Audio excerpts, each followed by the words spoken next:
கர்த்தராகிய இயேசு கிறிஸ்து ஒரு உவமையை மேற்கோள் காட்டுகிறார். A certain man planted a vineyard. ஒரு குறிப்பிட்ட மனுஷன் ஒரு திராட்சை தோட்டத்தை நட்டிருந்தான். And he also planted a fig tree there. அந்த திராட்சை தோட்டத்தில் ஒரு அத்தி மரத்தையும் நட்டு வைத்திருந்தான். And during every harvest season, ஒவ்வொரு அறுவடை கனி காலத்திலும் he came looking for fruit. கனி தேடி வருவான். And he found none. ஒன்றையும் காணவில்லை. Not 1 year, not 2 years. ஒரு வருஷம் 2 வருஷம் இல்லங்க. But 3 years he came regularly looking for fruits. 3 வருஷமும் தவறாமல் அந்த மரத்தில் கனி தேடி வருவான். He found none. ஒரு கனியும் காணவில்லை. So on the 3rd year he told the gardener. ஆகவே 3வது வருஷத்தில் தோட்டக்காரனிடம் சொன்னார், This fig tree is not bearing fruits at all. இந்த அத்திமரம் கனி கொடுக்கவே இல்லையே. Cut it down and throw it away. இதை வெட்டி வீசி எறிந்து விடும். And plant another tree in its place. அந்த இடத்திலே வேறொரு மரத்தை நட்டு வையும் என்றார். The gardener has been looking after this tree for 3 long years. தோட்டக்காரனோ 3 நீண்ட வருஷங்கள் இந்த மரத்தை கண்ணும் கருத்துமாய் கவனித்து வந்திருக்கிறார். So he immediately fell down at the owner's feet and said, உடனே தோட்டத்து எஜமானுடைய காலில் விழுந்து மன்றாடி சொல்லுகிறார், Sir, I've been looking after this tree for 3 years. ஐயா 3 வருஷமாய் இந்த மரத்தை நான் கவனித்துக் கொண்டிருக்கிறேன். I'm sorry it is not bearing fruit. இது கனி கொடுக்கவில்லை என்பதற்காய் வருந்துகிறேன். But give me one more chance. ஆனா எனக்கு இன்னும் ஒரு வாய்ப்பு கொடுங்களேன். One more year. இன்னும் ஒரே ஒரு வருஷம் கொடுங்களேன். And let me fertilize the tree well. நான் இந்த மரத்துக்கு இன்னும் அதிகமான உரமிட்டதை வளமாக்குகிறேன். I will try to make it fruitful. எப்படியாவது அது கனி கொடுக்கக்கூடிய அளவுக்கு நான் மாற்ற முயற்சிக்கிறேன். And if it bears fruit at the end of the 1 year, இந்த ஒரு வருஷத்தின் முடிவிலே அது கனி கொடுத்தால் சரி, then it will be good. அப்படினா நல்லது. If it doesn't, Ghani கொடுக்கவில்லையா, then I will do as you command. பின்பு நீர் கட்டளையிட்டபடியே நான் செய்து விடுகிறேன். So look at this incident. இந்த சம்பவத்தை பாருங்கள். The master granted 1 year grace. எஜமானன் ஒரு வருஷம் கிருபையின் தவணையை கொடுக்கிறார். 1 year to prepare the tree to bear fruit. அந்த மரம் கனி கொடுப்பதற்கு வேண்டிய ஆயத்தத்தை அடைவதற்கு ஒரு வருஷம் தவணையாய் கிடைக்கிறது. Likewise, the Lord Jesus Christ counsels you. அதே விதமாகத்தான் கர்த்தராகிய இயேசுவானவர் இன்று உங்களுக்கு ஆலோசனை கொடுக்கிறார். You should prepare to live a fruit bearing life. கனி நிறைந்தவர்களாய் கனி கொடுக்கும் வாழ்க்கை வாழ தகுந்த நிலையில் உங்களை நீங்கள் ஆயத்தமாக்கிக் கொள்ள வேண்டுமாம். During this year of 2020, இந்த 2020 வருஷம் முழுவதும் you should prepare yourselves to bring forth fruits. கனி கொடுக்கிறதற்கு ஏதுவானவர்களாக உங்களை நீங்கள் ஆயத்தமாக்கிக் கொள்ள வேண்டும். Now if you look at the other incident that I misquoted earlier, நான் முன்பு வேறு விதமாய் குறிப்பிட்ட அந்த மற்ற சம்பவத்தை கவனிப்பீர்களானால், in Mark chapter 11, மார்க்கு 11ஆம் அதிகாரத்தில் verses 12 to 14, 12 முதல் 14 வரை the Lord Jesus was very hungry. கர்த்தராகிய இயேசு மிகவும் பசியா He இருக்கிறார். came to this fig tree இந்த அத்திமரத்திடம் வந்தார். looking for fruits, கனி கிடைக்கும் என்று வந்தார். but he only found leaves. ஆனால் வெறும் இலைகளை மட்டும்தான் அவர் பார்த்தார். And he cursed the tree. அந்த அத்திமரத்தை சபித்தார். So you should bear fruit but not leaves. நீங்கள் கனிகளை தான் கொடுக்க வேண்டுமே ஒழிய பச்சை பசேல் என்று வெறும் இலைகளை மட்டும் விடக்கூடாது. Remember, நினைத்துக் கொள்ளுங்கள், you should bring forth fruits, not bear leaves. இலைகளை மட்டும் பச்சை பசேல் என்று விடுவதல்ல, கனிகளை தான் நீங்கள் கொடுக்க வேண்டும். I want to emphasize one more time. மீண்டும் ஒரு முறை கூட நான் ஆணித்தரமாய் வலியுறுத்த விரும்புகிறேன். Leaves are works. இலைகள் வெறும் கிரியைகளே. Don't just do works of the ministry. ஊழியத்தின் கிரியைகளை மாத்திரம் வெறுமனே செய்யாதீர்கள். You should bring forth fruit. நீங்கள் கனிகளை கொடுக்க வேண்டும். There should be fruit in your ministry. உங்கள் ஊழியத்திலே சரியான ருசியுள்ள கனிகள் இருக்க வேண்டும். There should be fruit in your life. உங்க வாழ்க்கையிலே கனிகள் காணப்பட வேண்டும். You should not just go about doing many works. அங்குமிங்குமாக அலைந்து திரிந்து அநேக கிரியைகளை நடப்பிக்கிறவர்களாய் நீங்கள் இருக்கவே கூடாது. Are you bearing forth fruit? நீங்கள் கனி கொடுக்கிறீர்களா? How to bear fruit? எப்படி கனி கொடுக்க முடியும்? If you read John chapter 15, யோவான் 15ஆம் அதிகாரத்தை படித்தால், the Lord Jesus said, ஆண்டவராகிய இயேசு சொன்னார், if you abide in me, நீங்கள் என்னிலே நிலைத்திருந்தால் you shall bear fruit. நீங்கள் கனி கொடுப்பீர்கள். if you do not abide in him, நீங்கள் அவரில் நிலைத்திருக்கவில்லை என்றால் you will only bear leaves. வெறும் இலைகள் மட்டும்தான் விடுவீர்கள். You can be a good preacher. நீங்க நல்ல பிரசங்கியாரா இருக்கலாம். You can be a good teacher. நீங்க நல்ல போதகராய் இருக்க முடியும். You can be a good prophesier. நீங்க நல்ல தீர்க்கதரிசனம் சொல்றவராகவும் இருக்கலாம். You can be a good evangelist. நல்லதொரு சுவிசேஷகராகவும் இருக்க முடியும். You may have the ministry of giving and you may give. தாராளமாய் கொடுக்கிற ஊழியத்தில் வாரி இறைக்கலாம். All these are leaves. இவைகள் எல்லாமே வெறும் இலைகள் தான். But the Lord Jesus said, ஆனால் ஆண்டவர் இயேசு சொன்னார், bear fruit. கனி கொடுங்கள். Even the apostle Paul said like this, அப்போஸ்தலனாகிய பவுலடியாரே இப்படி சொல்லியிருக்கிறார், I desire fruit in your lives. உங்கள் வாழ்க்கையிலே நான் கனிகளை காண வாஞ்சிக்கிறேன். So fruit is a result of a transformed life. மறுரூபமாக்கப்பட்ட வாழ்க்கையின் விளைவுதான் கனிகளாகும். It is what that comes from within. இது உள்ளுக்குள்ளிருந்து வெளிவரும் பாக்கியம். And the thing that's from within can only come if you as a branch is yoked to the main tree.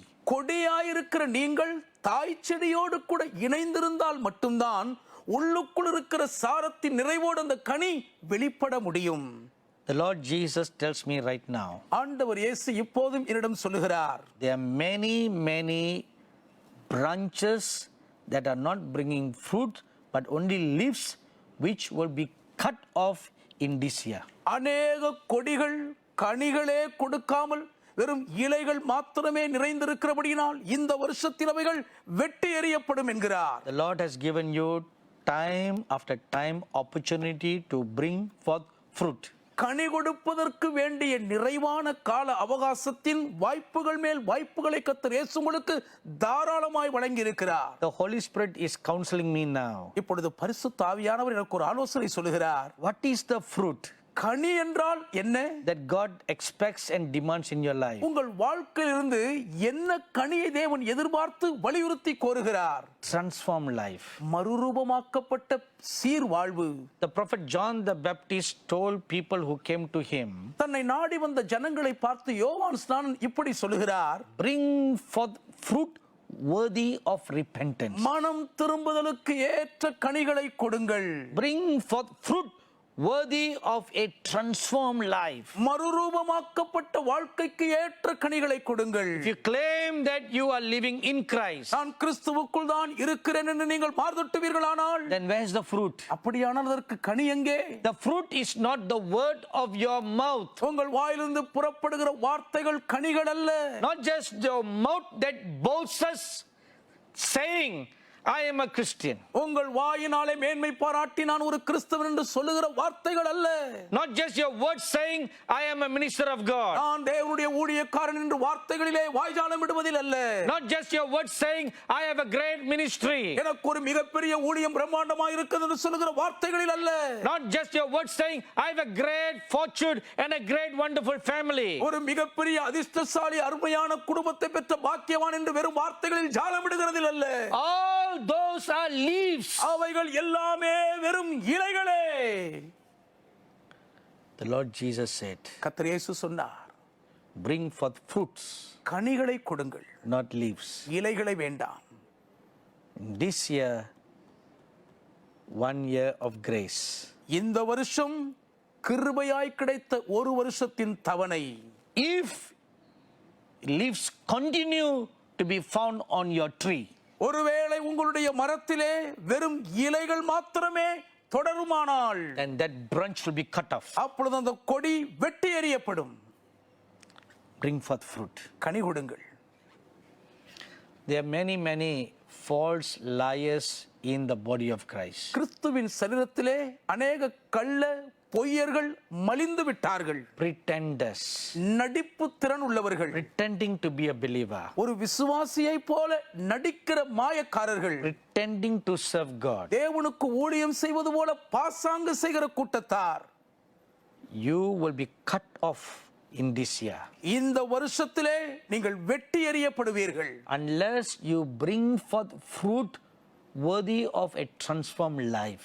மறுரூபமாக்கப்பட்ட வாழ்க்கைக்கு ஏற்ற கனிகளை நீங்கள் கொடுத்தால் ஒழிய, If you continue in that thievery work, இதே கள்ளத்தனமான மாய கிரியைகளுக்குள் நீங்கள் தொடர்ந்திருப்பீர்களானால், we continue in the hypocritical life, இதே மாய்மானமான வாழ்க்கையை நீங்கள் தொடர்ந்து செய்தால், if we continue in the pretentious life, நடிப்பின் பாசாங்கின் வாழ்க்கைக்குள்ளே நீங்கள் தொடர்ந்து ஜீவிப்பீர்களானால், be warned today, இன்றைக்கே நீங்கள் எச்சரிக்கப்படுகிறீர்கள். be cut and thrown into the fire. நீங்கள் வெட்டி அக்கினிக்குள் எரியப்படுவீர்கள். God cannot be mocked. தேவன் தம்மை பரியாசம் பண்ண ஒட்டார். God cannot be fooled. தேவனை யாரும் வஞ்சித்து மோசம் போக்க முடியாது. He is a good God, அவர் நல்ல தேவன், abundant in goodness, our நன்மையிலே மிகுந்தவர், slow to anger, our கோபப்படுவதற்கு தாமதிக்கிறவர், great in kindness, அவர் தயவிலே மகா உயர்ந்தவர். at the same time அதே நேரத்திலே is a righteous God, அவர் நீதியுள்ள தேவன், holy God. பரிசுத்தமான தேவன். Whatever weaknesses there are in your life, உங்கள் வாழ்க்கைக்குள் என்னென்ன பலகீனங்கள் காணப்பட்டாலும், whatever sin that keep on tripping you over and over again, என்னென்ன பாவங்கள் தொடர்ந்து நீங்கள் இடறி இடறி விழுவதற்கு ஏதுவாய் உங்களை வசப்படுத்தி இருந்தாலும், each time you fall, நீங்கள் விழுகிற ஒவ்வொரு முறையும் cry to God for forgiveness, மன்னிப்புக்காக தேவனை நோக்கி மன்றாடுங்கள். and time after time, no, you are asking for forgiveness. மன்னியும் மன்னியும் என்று மன்றாடி மன்னிப்பு கேட்கிறீர்கள்.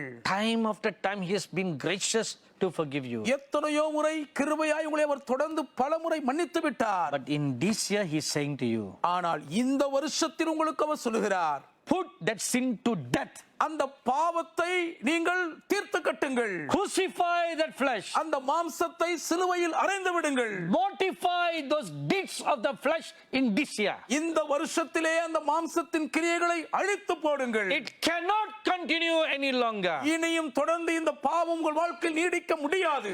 If you allow it to continue, இப்படி அந்த பாவம் உங்களிலே தொடர்ந்து இருக்க நீங்கள் அனுமதித்தால், then the axe of the Lord will come and lay to the root of the tree. அப்பொழுது கர்த்தருடைய கோடாரி அந்த மரத்தின் வேரருகே வைக்கப்படும். Be known this day இந்த நாளிலே இதை அறிந்து கொள்ளுங்கள், that the word of the Lord has been spoken to you. உங்களுக்காக கர்த்தருடைய வார்த்தை உரைக்கப்பட்டிருக்கிறது. This is a year of preparation இது ஆயத்தப்படுகிற வருஷமாகும். to bring forth fruit and not leaves. இலைகளை அல்ல கனிகளை கொடுக்கக்கூடிய வருஷம். Let me give you an example number 2. இரண்டாவது ஒரு உதாரணத்தை உங்களுக்கு சொல்லுகிறேன். In Daniel chapter 4, you read of King Nebuchadnezzar seeing a dream. தானியேல் 4ஆம் அதிகாரத்தில் நேபுகாத் நேச்சார் மாமன்னன் ஒரு சொப்பனம் காண்பதை படிக்கிறோம். He saw a dream of a great tree.